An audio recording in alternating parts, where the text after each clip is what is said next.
Film horor Malaysia yang disutradarai oleh Kabir Bhatia ini bercerita tentang kehidupan wanita bernama Hajar yang hamil di luar nikah. Untuk menghindari cibiran publik, gadis itu melarikan diri ke tempat terpencil hingga hari kelahirannya tiba. Ia tinggal di rumah seorang bidan bernama Makju yang mahir dalam urusan persalinan. Awalnya Hajar bertekad untuk menggugurkan kandungan hingga kemudian hal buruk terjadi. Dan berikut ceritanya.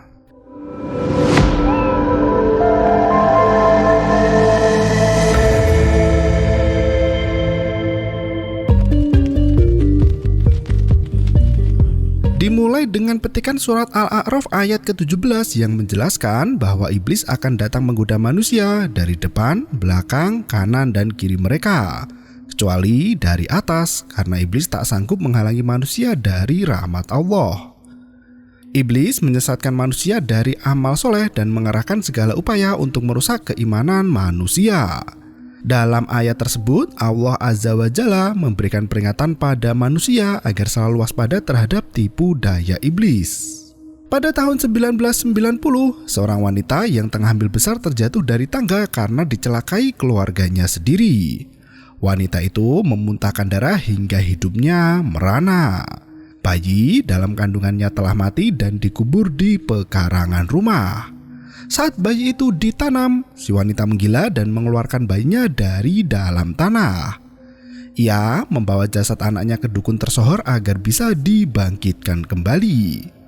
Dukun itu memberikan kitab iblis yang harus dipelajari oleh si wanita dalam seumur hidupnya. Puluhan tahun setelah kejadian itu, seorang gadis remaja bernama Hajar menghadiri prosesi pemakaman adik kandungnya sendiri, Hashim, yang mati karena tenggelam. Di kuburan, Hajar merasakan hawa tak tenang seolah banyak mata memandang dan menyalahkannya atas kematian Hashim. Hajar memejamkan mata untuk sejenak berpikir dan menenangkan diri. Namun saat ia membuka mata, pusara adiknya tepat di depan mata dan seluruh penduduk neraka bergumul dengan tatapan tajam dari balik punggung Hajar.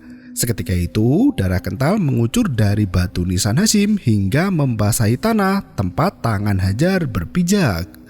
Ia menoleh ke arah tangan berlumuran darah. Tiba-tiba, mimpi buruk itu membuat Hajar berteriak histeris di dalam mobil dan membuyarkan perhatian Arsyad, suami barunya. Tahun sudah memasuki 2022. Hajar pergi ke kediaman bidan tersohor yang bisa melindunginya dari cibiran para tetangga. Mereka masuk ke Bukit Abu Merah yang memang terkenal akan keangkerannya. Jalanan yang semula tersinari matahari kini berubah keruh tertutupi dahan pohon yang melintang. Dalam perjalanan itu, Hajar melihat penampakan aneh di mana makhluk itu bertengger di atas ranting kering seolah menyambut kedatangan Hajar. Untuk sampai di kediaman sang bidan, mereka diantarkan oleh seorang pria bernama Zaini. Sesampainya di sana, pria penjaga tinggi besar bernama Nasir menyambut kedatangan rombongan Zaini. Dari gerbang masuk, mereka masih harus berjalan sekian kilometer untuk sampai ke rumah utama bidan Junaidah. Arsyad memberikan sejumlah uang pada Zaini yang telah menunjukkan jalan sekaligus mengantar perjalanan jauh mereka. Hajar sempat ketakutan saat melihat rumah itu dan bertanya pada Zaini terkait berita angkernya Bukit Abu Merah. Dari beberapa cerita di internet mengatakan bahwa banyak warga setempat yang menghilang secara misterius.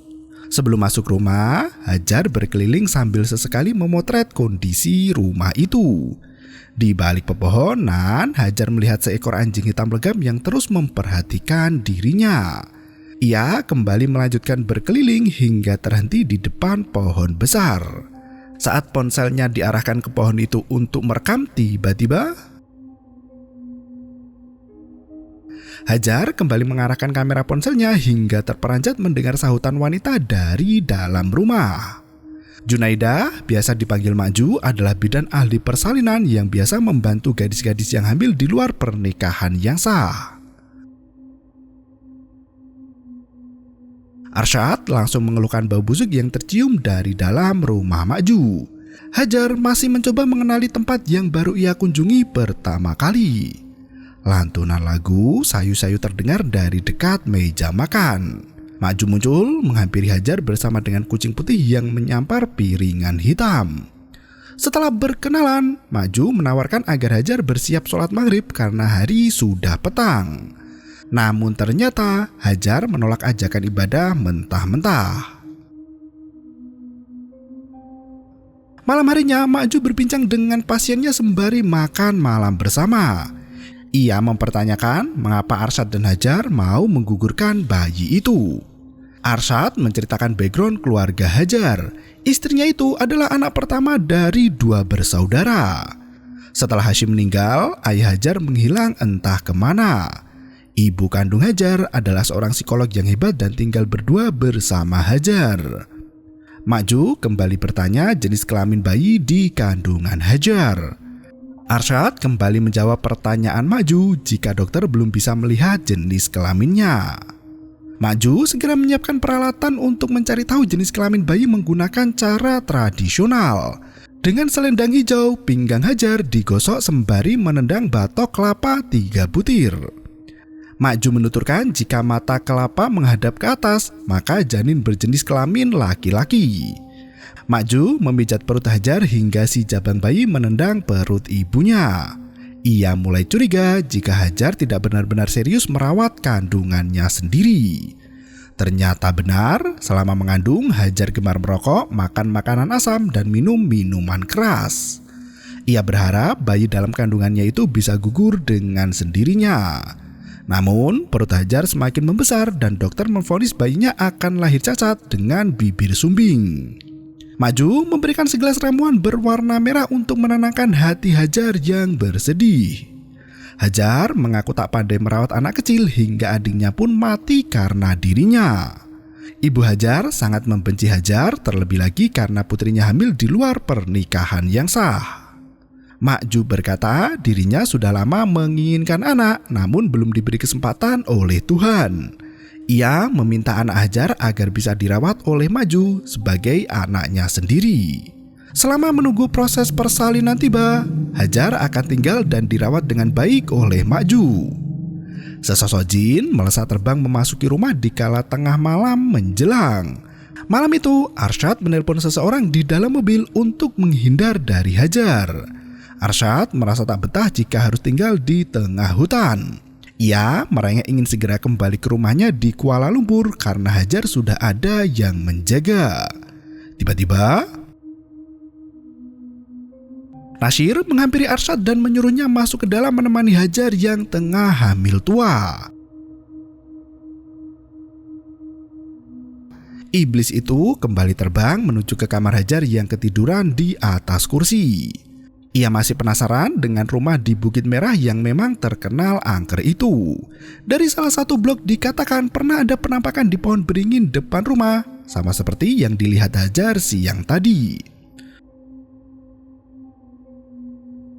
Melihat Nasir melangkah naik ke kamar loteng, Hajar mengikuti penjaga itu. Ternyata Nasir masuk ke dalam kamar Makju dan terlihat kitab iblis dimasukkan ke dalam rak meja dekat ranjangnya. Arsyad memergoki istrinya tengah mengintip dan ikut mengintip juga.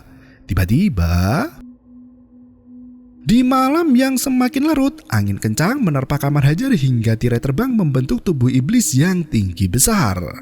Iblis itu mengeluarkan cakarnya ke atas perut Hajar dan membuatnya terbangun dari tidur yang lelap.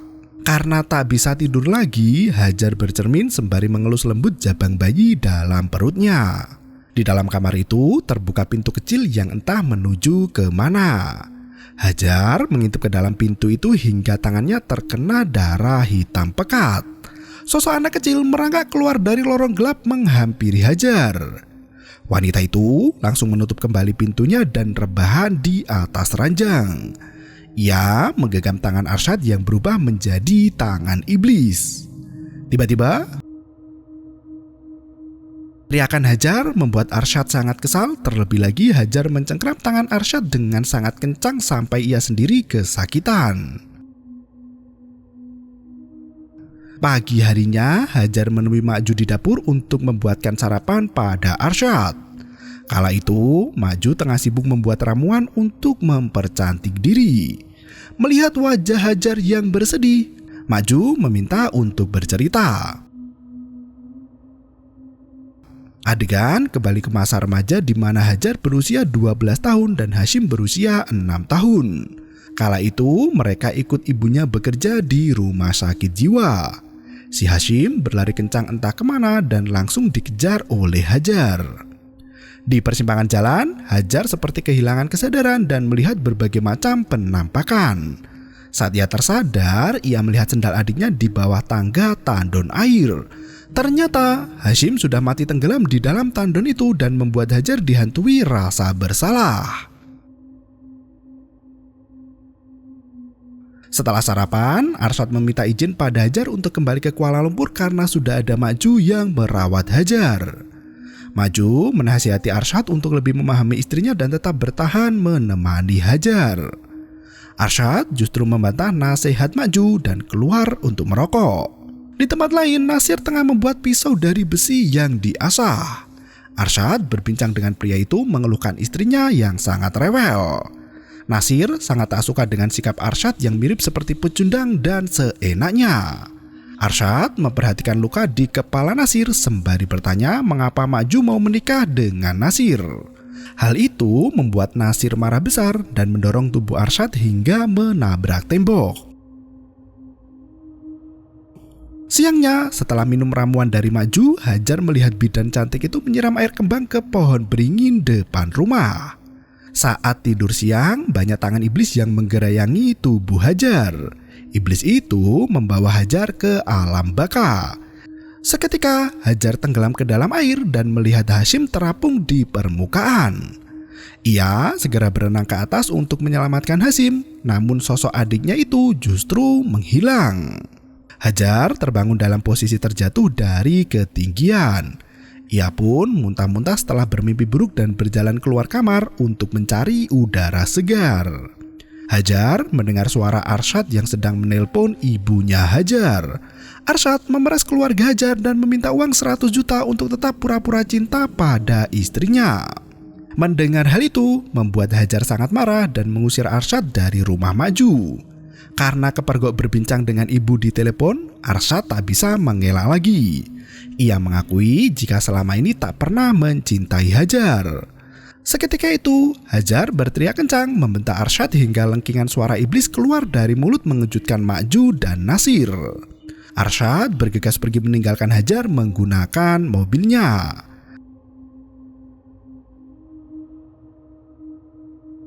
Sesampainya di gerbang keluar, pagar kayu itu masih digembok oleh Nasir. Ia berteriak memanggil Nasir di pondoknya, namun justru bertemu dengan Maju. Tak tahan dengan omelan Arsyad yang sangat kasar, Maju menghunus leher pria itu dengan kunci sampai bolong dan menancapkan rokok ke lubang itu. Nasir tampak terkejut melihat kondisi Arsyad yang tak berdaya di pondoknya.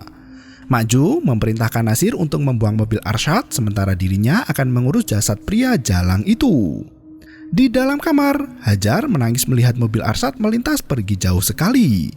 Maju mencoba menenangkan Hajar dan mengajaknya mandi kembang. Setelah mandi, tubuh Maju terlihat semakin memburuk dengan borok yang melebar di sekujur badan. Ia meminta Nasir untuk memberikan bahan ramuan guna mempercepat kelahiran putra Hajar.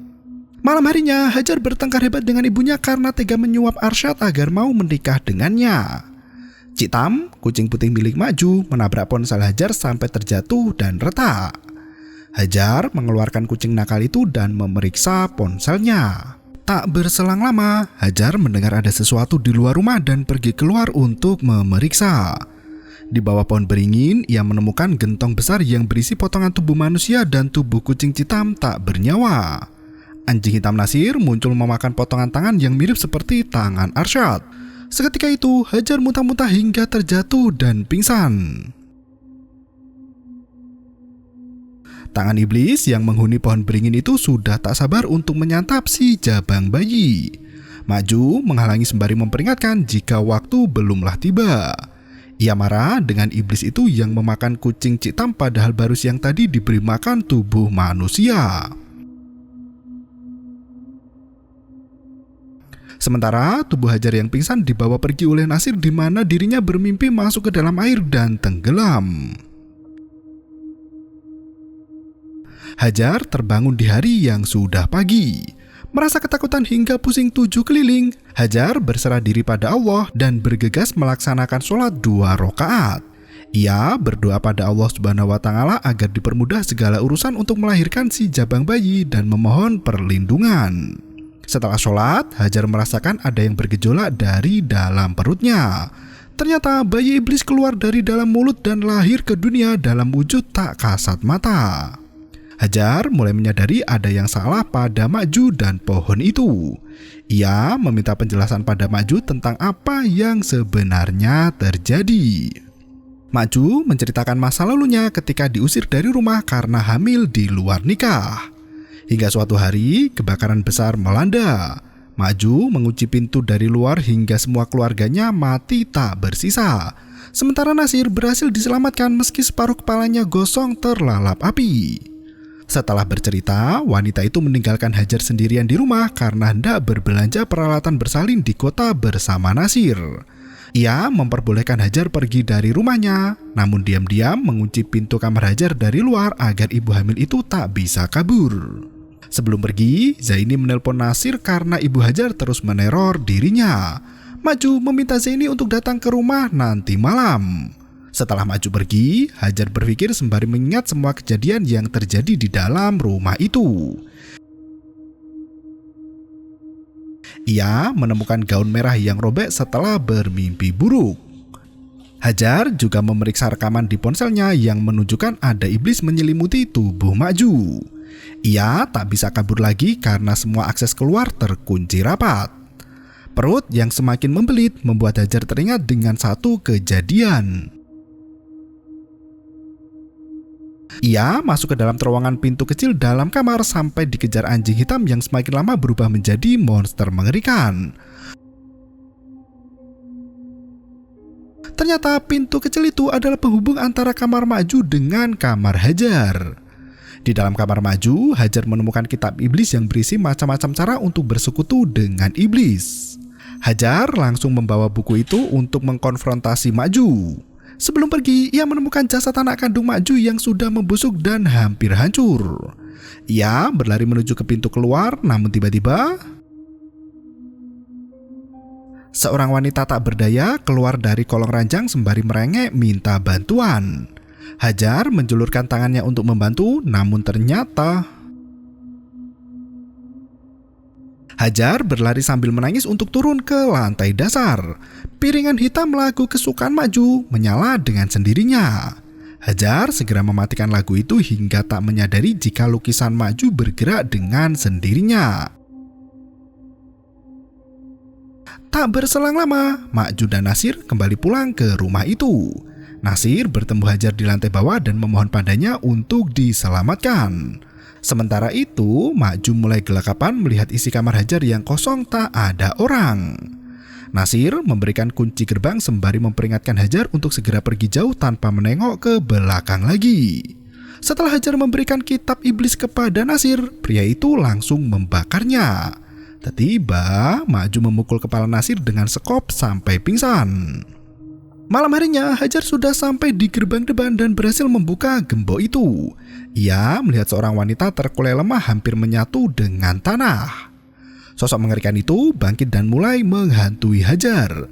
Seketika itu, air ketuban mengucur deras dari sela-sela kaki Hajar. Wanita itu jatuh pingsan bersamaan dengan mobil Zaini dan Maju yang berjalan menghampirinya.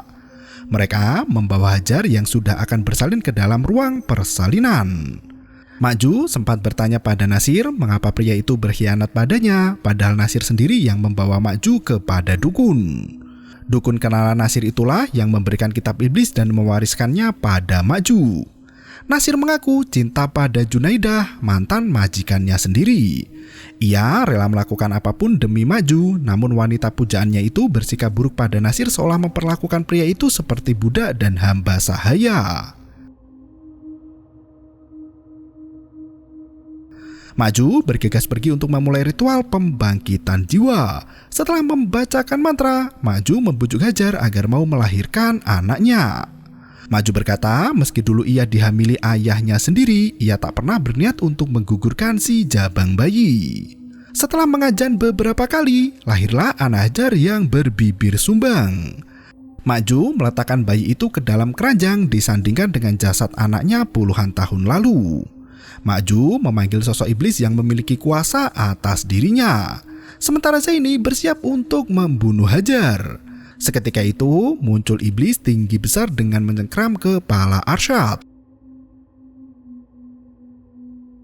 Dengan keji, iblis itu menghancurkan jasad anak Maju hingga luluh lantak menjadi abu. Maju yang kebingungan menghampiri si iblis dengan marah. Tiba-tiba tubuh Maju dijadikan inang sementara oleh si iblis. Zaini berlari hendak keluar dari tempat itu, namun kepalanya dipuntir dengan sangat cepat hingga tak bernyawa lagi. Hajar memanggil nama Allah untuk meminta pertolongan. Namun, iblis itu sudah menguasai tubuh Maju dan merangkak mendekati Hajar. Iblis itu mengambil anak Hajar untuk dijadikan tumbal. Untungnya, si Nasir datang dan melawan Maju diikat ke langit-langit pondok. Ia melepaskan rantai yang membelenggu Hajar sementara Maju mulai menunjukkan kekuatan yang sebenarnya. Ia berhasil melepaskan diri dan menyerang Nasir dengan hebat. Tangan Nasir dipaku ke tembok sementara Hajar menangis memeluk tubuh anaknya. Hajar membaca tawus sebanyak-banyaknya hingga membuat iblis di tubuh Maju kesakitan. Hajar membuka buku untuk menghalau sihir iblis itu, sedangkan Nasir melawan iblis dengan sekuat tenaga. Nasir menunjukkan apa yang seharusnya dibaca oleh Hajar. Wanita itu berteriak membacakan mantra hingga iblis meninggalkan tubuh Maju yang lemah dan lenyap ke alamnya. Nasir berusaha membangunkan Maju dan mengajaknya untuk pergi. Iblis kembali datang dan merasuki tubuh Maju. Nasir terpaksa membakar pondoknya sendiri dengan api hingga iblis itu sirna. Ia membawa Hajar pergi menggunakan mobilnya. Ternyata ketika Hajar berusia 12 tahun, ia sempat didatangi iblis dan direnggut kesadarannya. Hasim melihat kakaknya mengambang di dalam air tandon dan Hajar terbangun setelah memimpikan hal itu. Kepada Nasir, Hajar berkata bahwa iblis itu telah mengikuti dirinya sejak masih kecil dulu. Iblis itu sengaja membunuh Hasim untuk memancing Hajar ke dalam dunia kelam penuh dosa. Hajar menggendong anaknya diikuti seorang dukun wanita yang dulu mewariskan kitab iblis pada Maju. Karena Jubaidah gagal mewarisi ilmu kitab iblis, maka dukun itu mencari calon pewaris yang baru. Hajar sudah menjadi incaran semenjak Hasim dijadikan tumbal. Semua yang dialami Hajar telah digariskan dan direncanakan dengan matang. Si dukun mewariskan kitab iblis itu untuk penerus barunya, yaitu Hajar. Bersama Nasir, mereka harus menjaga dan melindungi bayi itu yang akan menjadi pewaris tunggal dari Raja Iblis. Dan film pun berakhir. Dari awal hingga akhir cerita, Kabir Bhatia mencoba mengungkap sedikit demi sedikit tentang identitas dan rahasia masing-masing karakter. Kekuatan talbis iblis terletak pada sinematografi memukau garapan Nur Hashim Muhammad yang membuat Pulau Kari terlihat indah. Naskah talbis iblis memang menarik sebagai naskah horor yang mempertahankan kualitas dari sebagian besar aspek. Namun banyak subplot atau adegan yang bisa dimasukkan dan dikembangkan agar cerita lebih kuat dan memiliki emosi yang lebih dalam. Nasihat yang diberikan tertampil pada permulaan film, yaitu pada surat Al-A'raf ayat ke-17 agar manusia senantiasa mawas diri dan berlindung pada Allah dari godaan syaitan yang terkutuk. Terima kasih dan sampai jumpa. Yo, bermau itu ketarik.